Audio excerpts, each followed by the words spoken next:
অনেকের মনে প্রশ্ন জাগে, আমি তো শুধু গোসল করলাম, এখন একটু পরে তো আমি নামাজ পড়বো, আমার কি আবার ওযু লাগবে?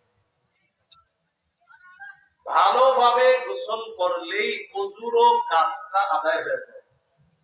গোসল ভালোভাবে করলে ওযুর কাজ আদায় হয়ে যায়। এই জন্য গোসল করার পর আলাদাভাবে আবার ওযু করা লাগে।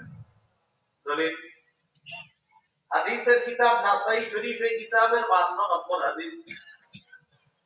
এই হাদিসের মধ্যে আছে আয়েশা সিদ্দিকা রাদিয়াল্লাহু তাআলা আনহার ঘটনা। তিনি বলেন, কানা নবী সাল্লাল্লাহু আলাইহি ওয়াসাল্লাম লা ইয়াতাওয়াদ্দাউ বা'দা আল-গুসলি।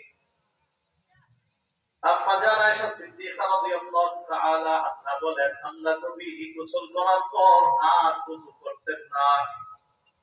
গোসল করার পর ওযু নতুন করে নবীজি ওযু করতেন না।